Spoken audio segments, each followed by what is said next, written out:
what is left behind of the West African village here in Virginia.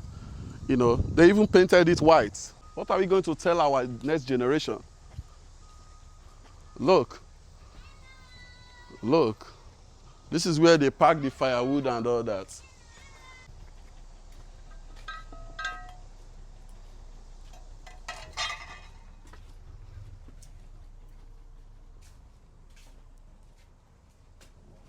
Right now, what we have is a temporary site that allows us to still do our regular interpretive activities. It's going to allow us to still engage with the public, to keep interpreting Igbo history, interpreting West African history. But last time I came here, I saw African farm, I saw African, yam balm and all this stuff. But today, look at it, what is left. Yeah.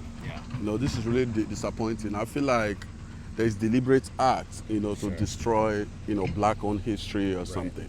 I could understand how someone sees this. They saw where the site went. They saw it now, and they may get that impression. I am an African-American historian. I mean, I've studied Reconstruction, slavery, how the transatlantic slave trade worked, how the Caribbean worked, the slave plantation system. Interpretively, what I do out here is the same as what I did with the old site, but of course, I'm materially deprived. I don't have some of the buildings I used to have, and we have to explain that to the visitors. Puts us in a tough position, but like I said, this is our option at the moment. Would be to either not have the site, which would be unacceptable to me, and I think to a lot of the staff, or we have this, but we have to add these caveats. Because to your point, what we don't want to do is give people the impression this is how Igbo people were living in the 1700s. Because this was not how Igbo people were living in the 1700s. One, there's no house here, right? There's nothing. So there'd be a full house, full clay walls, multiple houses, because I'm sure these are big families, lots and lots of people, lots and lots of activity.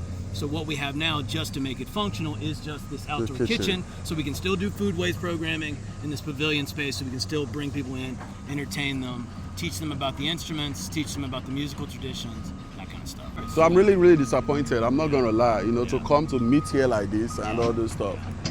But thank you so much. What's your name? My name's Dale. Dale. So there are so many misconceptions about life in West Africa now, let alone in the past.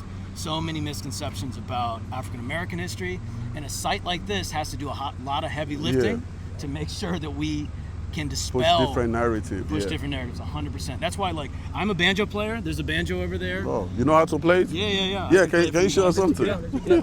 The way I play the banjo is called frailing style. It's a sort of old way of playing, but it's mechanically very similar to the way a lot of African instruments were played.